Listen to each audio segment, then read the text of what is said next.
the armchair analyst. I didn't think his submission looked that good.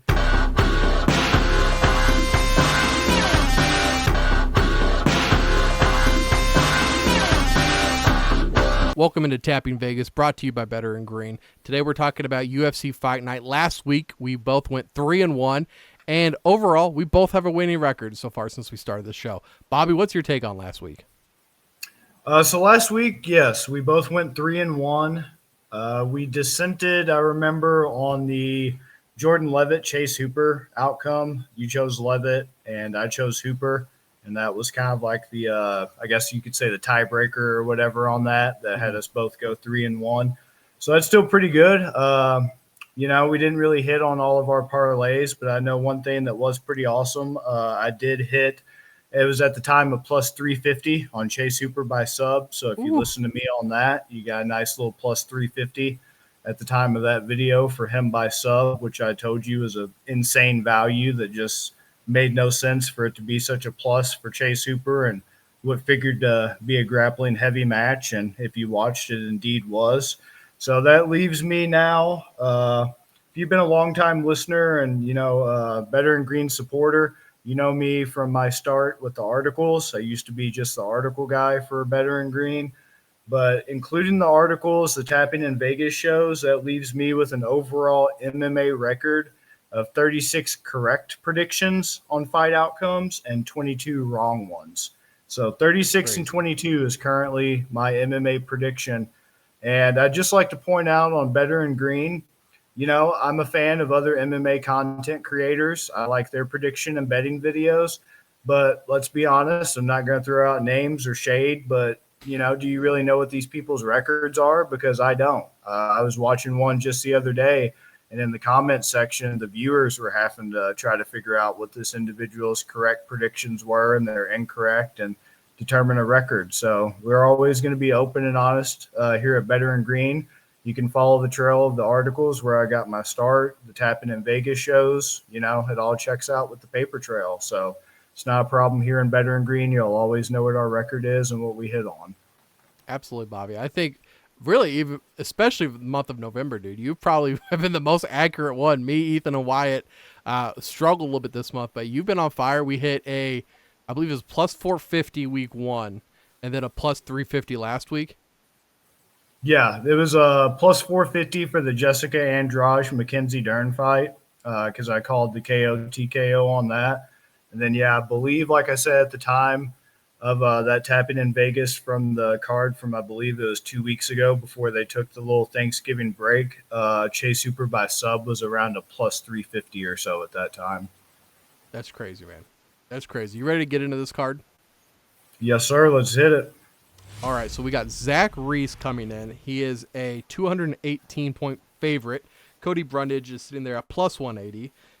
I'm looking at their records right now. Reese is 6-0, where Brundage is 9-5. Some of the notes I took from watching these guys. Reese, I saw some strong wrestling from him. I believe this is his UFC debut, though. Is that correct? Yes, he's one of the Contender Series guys. He just earned his contract off a armbar submission win on Contender Series, so this is his official UFC debut. Big time, big fight for him. He doesn't want to stay standing is one of the things I noticed. I think this guy is a wrestler through and through. Just wants to take him down and work from there. Brundage, he's got some bad body positioning, which I think is going to be trouble when he's fighting against a guy with a wrestling background. The funny thing about Brundage too, when trying to look up highlights for him, Brundage is on a lot of highlights, except none of them are his highlights. All the videos I can find are him getting just decimated. And I'm like, I gotta this dude. The wrong end. He's 9-5, but how come I keep finding all of these losses? I can't find anything positive about this guy. He looks like he's a turtle shell fighter looking for a sub. He just latches on, clamps down, and looks for the sub and tries to beat you that way. Doesn't look like a great wrestler. Doesn't look like a great striker to me. So at minus 218, he's going to have the adrenaline of coming in. Brundage, he does have that UFC experience, but the dude's getting finished though. Like I don't love Brundage, and trying to look at the stats too. He's ahead in some categories, but I think Reese is going to beat him. Yeah, I can't disagree. Zach Reese 6-0, undefeated. Cody Brundage 9-5, both 29 years old. Zach Reese 6'3", Cody Brundage 6 foot even.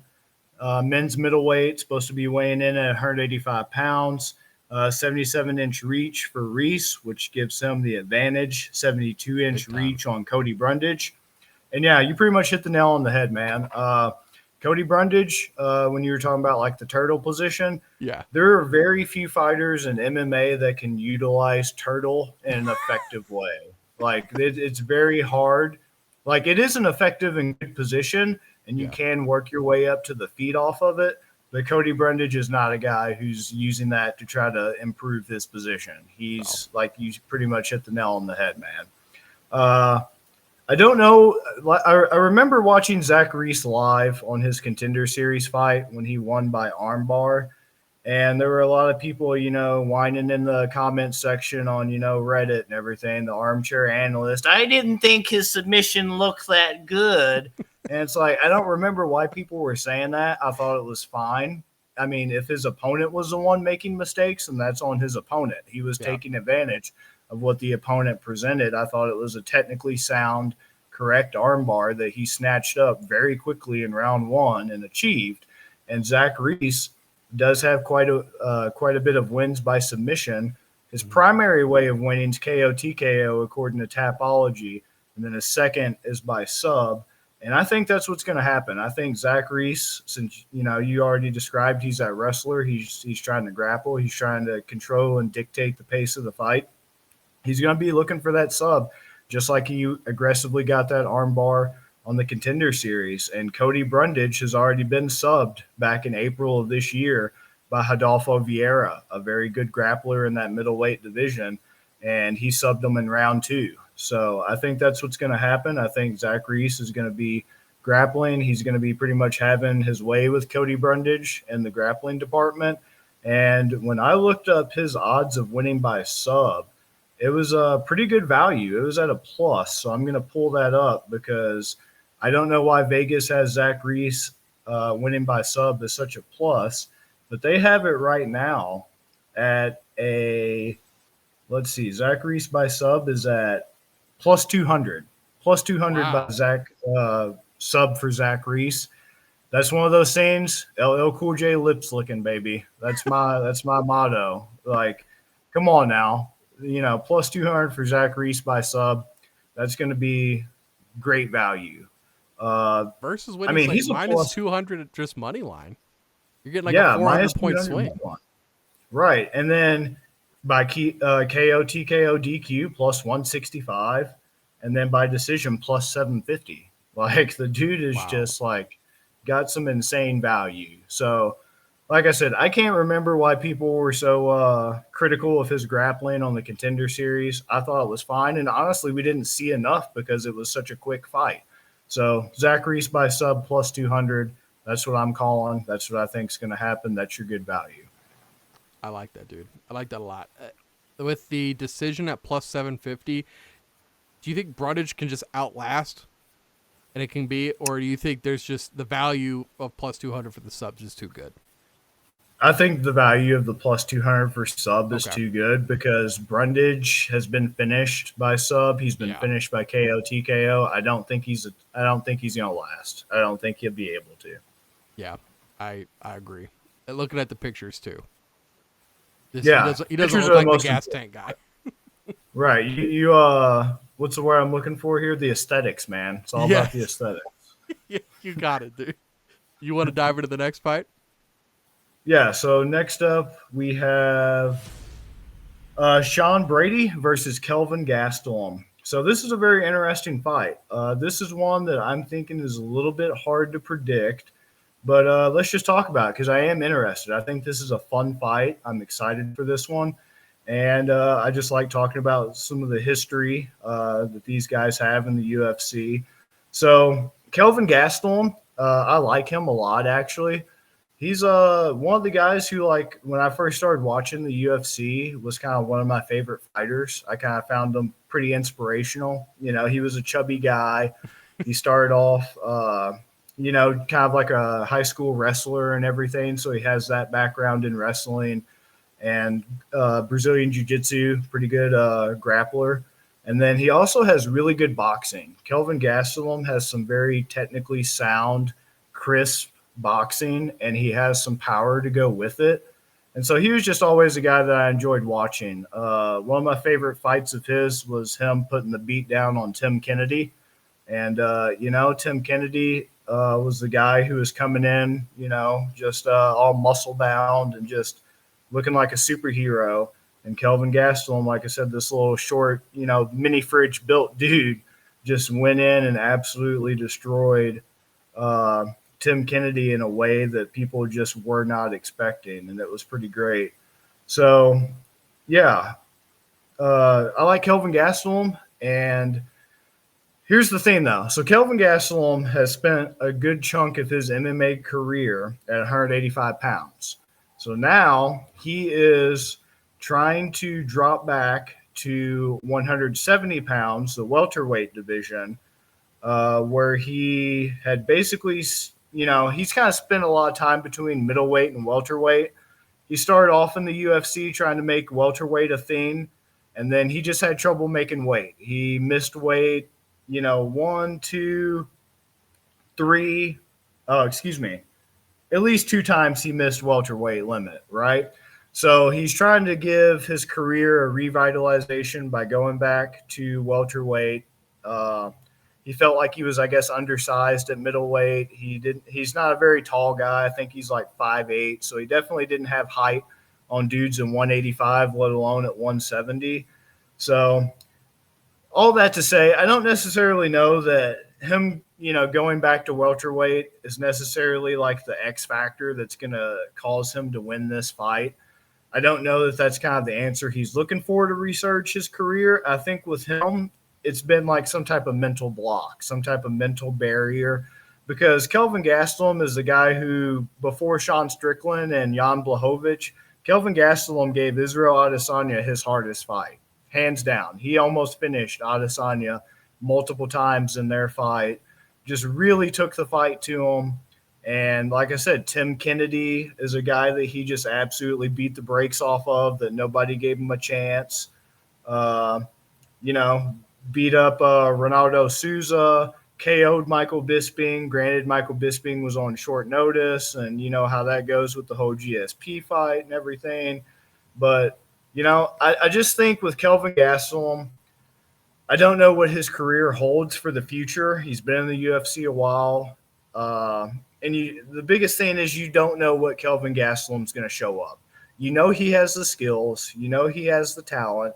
He's performed at that high level against high-level guys like Israel Adesanya, like Tim Kennedy, like Johnny Hendricks, Michael Bisping, etc. But then he's also just lost bizarre fights where he just didn't do anything. Like he lost to Jack Hermanson. He lost to Darren Till. Like the Darren Till fight was terrible. If you watch that live like me, I feel sorry for you, and I hope you get a refund. I'm still waiting on mine. But, I think Kelvin Gastelum gets it done. I was on the Sean Brady train for a while. Dude came in, had a lot of hype, had a lot of promise.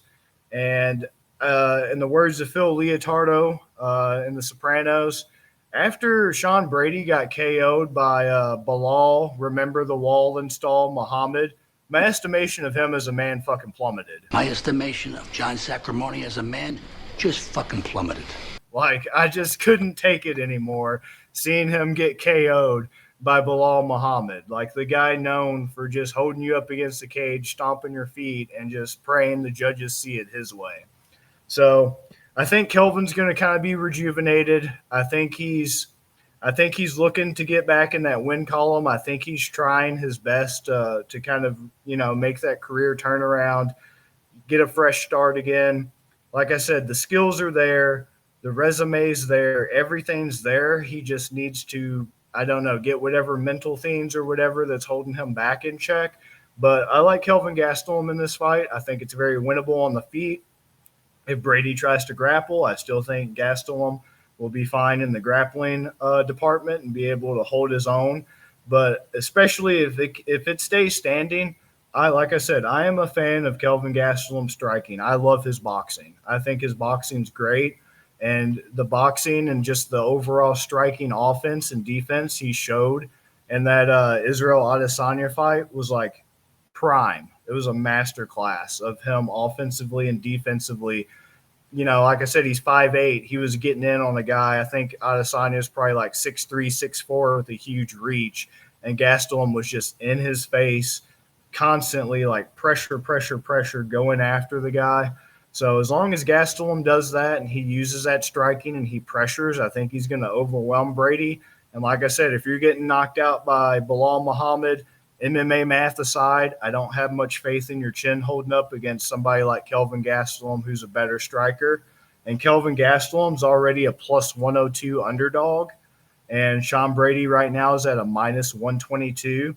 And Gastelum by KO TKO is a plus 275.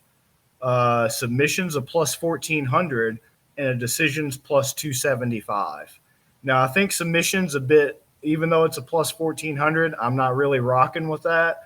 But KO, TKO, DQ, or decision, both at plus 275, that's a pick 'em for me. Either one, you're getting your money, and he's already the underdog at plus 102. What do you got, Ben? Great breakdown.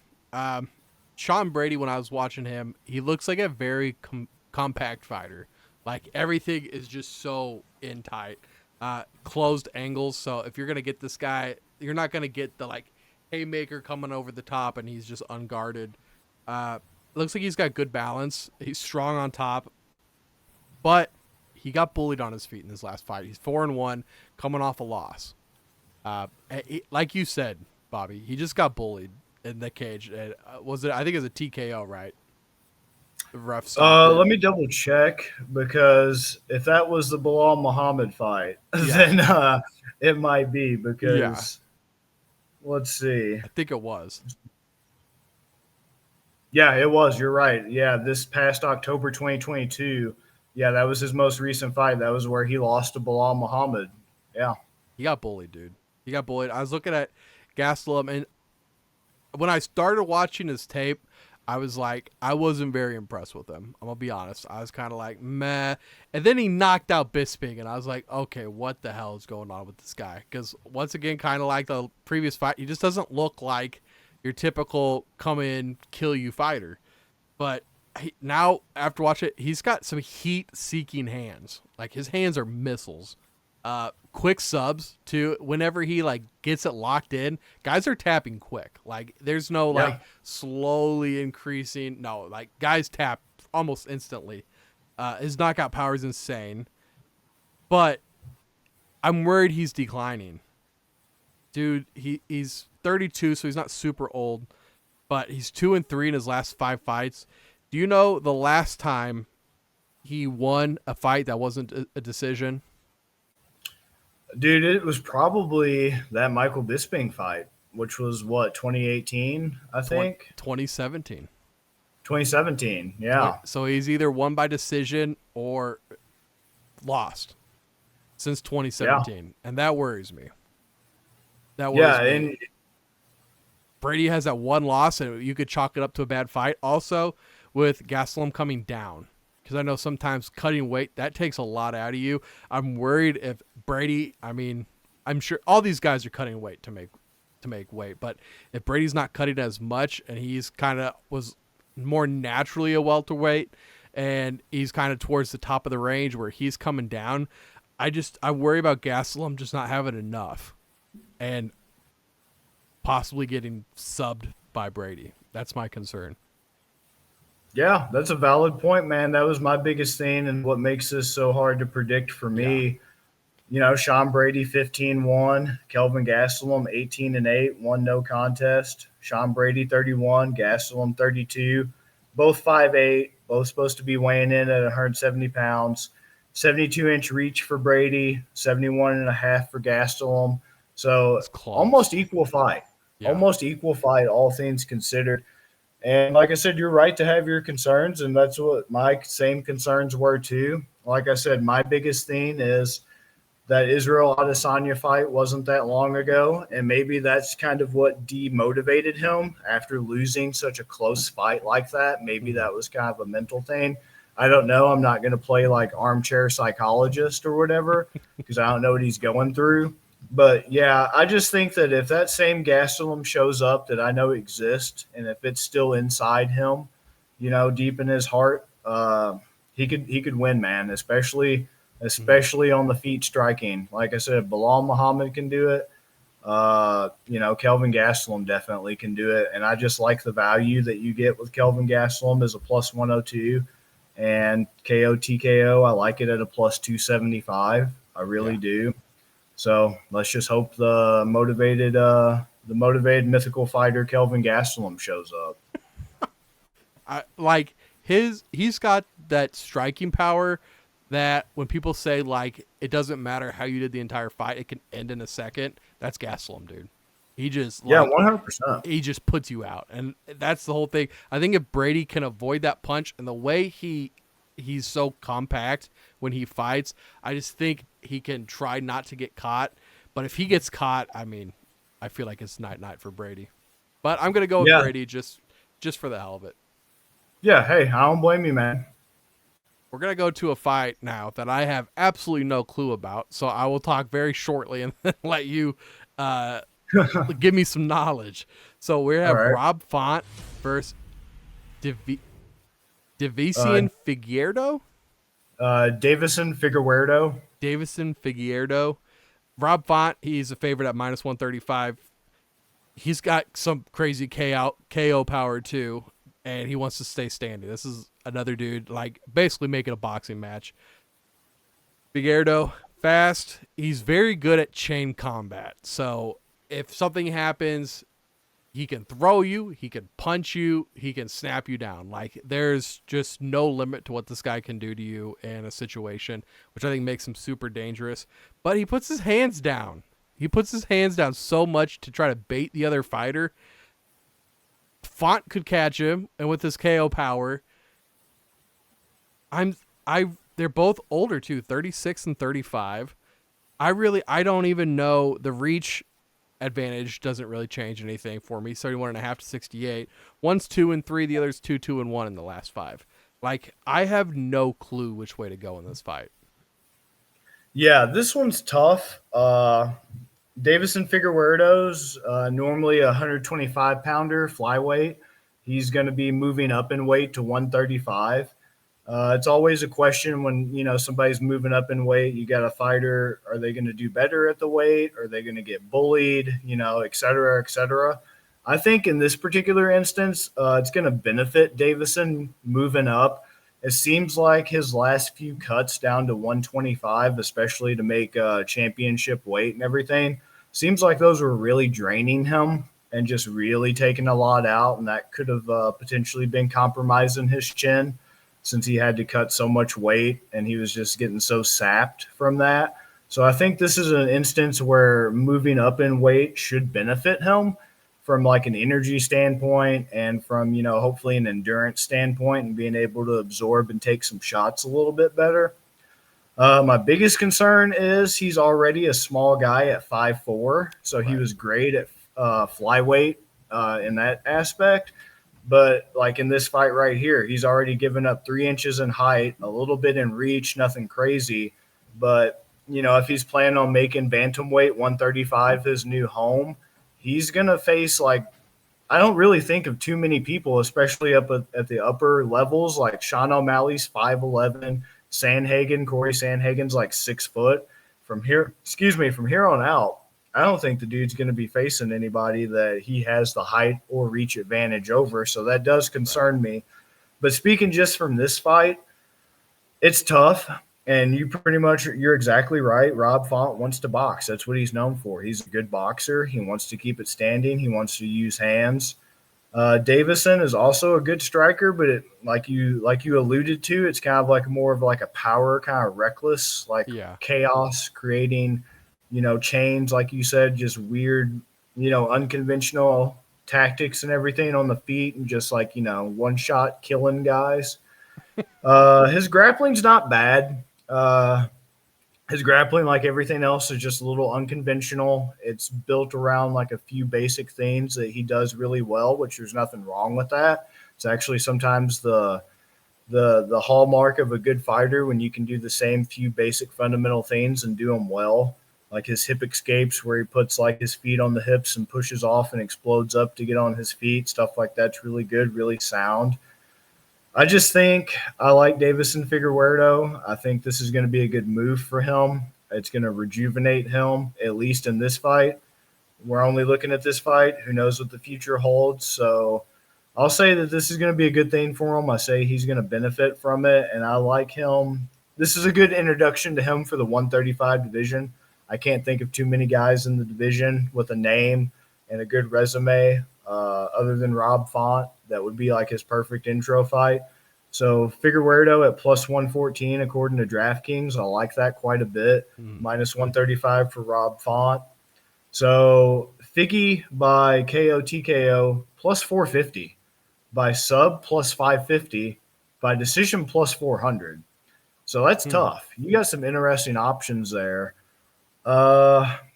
If they keep it standing, yeah, I do worry about Figueroa getting caught because of, like you said, him keeping his hands down.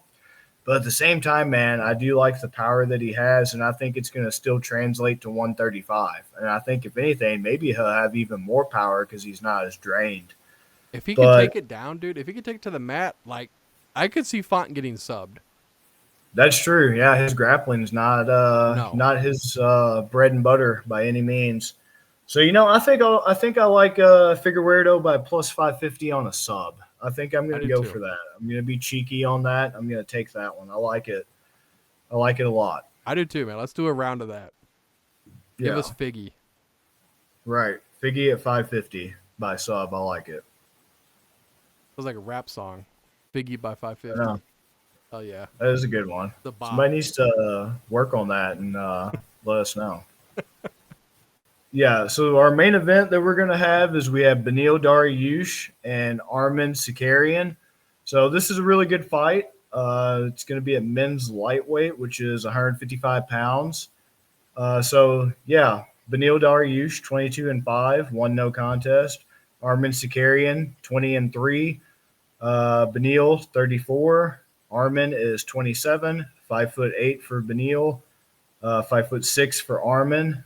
Like I said, both supposed to be weighing in 155 pounds. Slight reach advantage by 0.5 for Arman, 72.5-inch reach, 72-inch reach for Beneil. This is a tough one. Both guys are really, really good lightweight prospects. Yes. Been doing their thing in the UFC for a while. Very talented guys, very skilled guys with good resumes. It's going to be a great fight. Really great fight. You should tune in Saturday, December 2nd. Main card starts at 6, and this is the main event. I like Arman in this fight. I think if I have to go and pick somebody on this one, I like Arman the most. And the reason why I'm going Arman over Beneil, even though I'm a big Beneil fan, Beneil's plus 250, Arman's minus 310. I like Arman because I feel like he's one of those guys who he's kind of had some hiccups lately, but he's kind of the future of that division. He's the guy who is he's lost a little bit of that momentum, but I feel like he is just very talented. He's young. He's kind of hungry. He's determined. And he's given people like Islam Makhachev, the current champion of that division, their hardest fight. Just the things that he's able to do with his well-rounded skill set are just insane. Like one of the things I liked about Arman with the Islam Makhachev fight, besides the fact of how competitive it was, it really showcased his grappling because his grappling was able to stand up to Islam Makhachev's. And Makhachev's probably the best grappler in that division, and he's the Khabib protege. And, the guy Khabib was grooming to take over that champion spot and has taken it over. And there was something I noticed in specific. Islam had Arman up against the cage at one point, and he threw a knee. And it makes me think that Arman studied this and knew had a read on Islam Makhachev, because as soon as Islam threw that knee from the clinch up against the cage, Arman immediately caught it and then turned it into a takedown. He went underneath the knee and then was able to use that leverage to knock Islam off balance and slam him to the mat. And just little things like that, like the athleticism, the timing required to, intercept that knee when he's pinned up against the cage in a clinch and then turn it into his own takedown and end up with the top control position. Stuff like that is just immaculate. I love seeing that stuff. It's very technical. It's beautiful to watch. Let's just say that. And then as far as striking, I like his striking. I know it's kind of not really his bread and butter, but his striking's been getting a lot better, and it continues to improve to the level of his grappling over time. And he's just always had competitive fights, even when he's lost. Like, he lost to Mateusz Gamrot, another one of those bright prospects in the division, potentially in line for the next shot, but it was a competitive fight. He didn't get blown out. His fight against Joel Alvarez, anybody that hasn't seen that, bloodbath, literal bloodbath. I don't know how the fight wasn't stopped. Yeah, I don't know how they didn't stop that fight. If it was New York City, the commission would have stopped that like as soon as the dude had nosebleed. Yeah. Like, shout out to New York City for ruining good fights. So thank God that didn't happen there. I mean, he's just always competitive, man. Christos Gallegos, he KO'd, had a decision over Matt Frivola, but dominated the dude. Davey Hamos, that's another dark horse guy at the time that they fought in 2020 that Arman just dominated, He's just given people very competitive fights even when he's lost. Nobody's ever really kind of just blown him out of the water, So I like him. I also like Beneil Dariush. He doesn't get the respect he deserves, especially I think people are really kind of thrown off by him losing June of this year to Charles Oliveira in the first round by that KO TKO, which, by the way, your boy called that and predicted that, and that was one of the first articles I wrote for Better and Green. So, even with me predicting that, I think people kind of read into that a little much because Charles Oliveira is elite himself. It's not like Beneil lost to some bum. But what I'm getting at is I just think that Arman's going to be the guy. I just think it's his time, and sometimes that's all it takes. Sometimes it's just a guy's opportunity. It's just his moment. And this kind of has shades of Beneil Dariush versus Alexander Hernandez to me. And that was back in 2018 when Beneil fought Alexander Hernandez. And if you've been following the sport, you know how Hernandez was that guy who was a highly touted prospect, but unlike Arman, he just fell off the face of the earth and really declined. I think it's going to be that same outcome, just not in terms of like the career trajectory of Arman. Arman is that guy, and he is going to keep going. But I think he's going to win. I think he's going to beat Beneil Dariush. Let me see what the odds are for the outcome, because Hernandez just dominated Beneil Dariush and got the KO TKO. And like I said, that guy fell off the face of the earth. Arman's been hanging around, been competitive. I feel like it's pretty much the same type of thing. Beneil facing that up-and-coming guy that he just doesn't have enough for, unfortunately. So, yeah, Arman minus 310, Beneil plus 250. Wow. So, plus 130 for Arman by KO TKO. Plus 900 for Arman by sub, plus 200 for Arman by decision.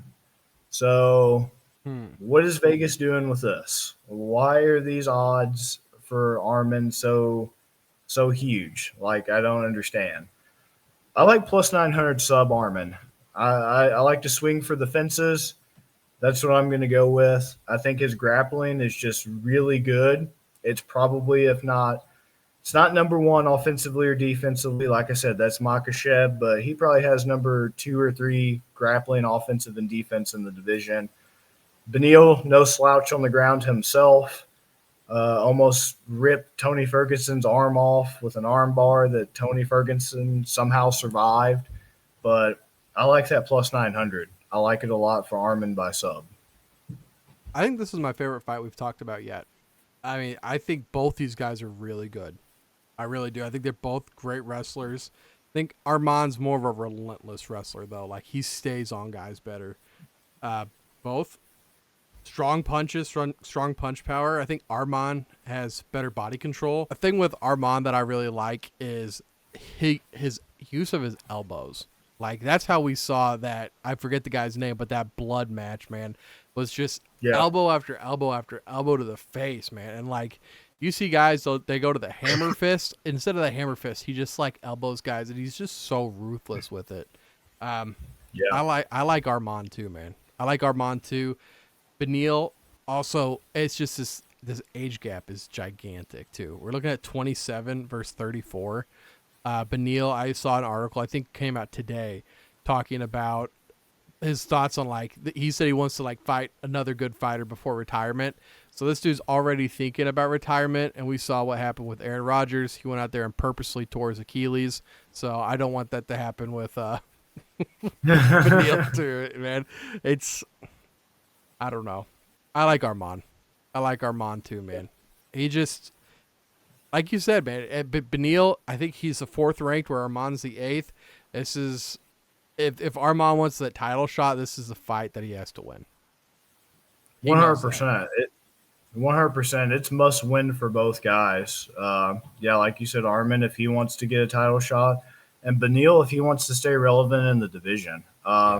I think, in my personal humble opinion, 155 is no longer like the deepest division like it once was in the UFC, but it's still a shark tank. It's still a shark tank, and, you can quickly find yourself, if he's in a 2-fight skid, if he loses this like he will be, you can find yourself out of place really quick with all these up-and-comers like Arman.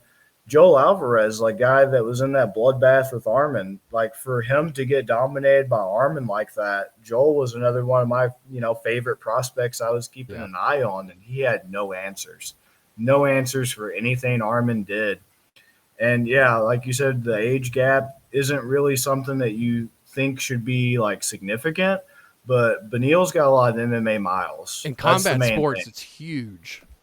Right. He's got MMA miles in a way that Arman does not, and that sucks. That takes a toll on the body when you've had that many fights and, taking the damage and everything.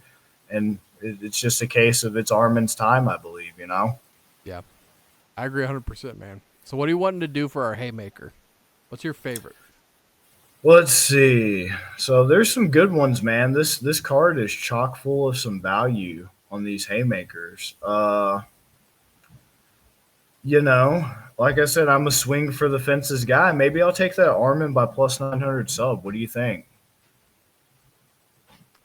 I mean, I hate going against Beneil because I like both of them so much, but yeah, I mean, I can see it. That's the biggest one too. That's the biggest payout.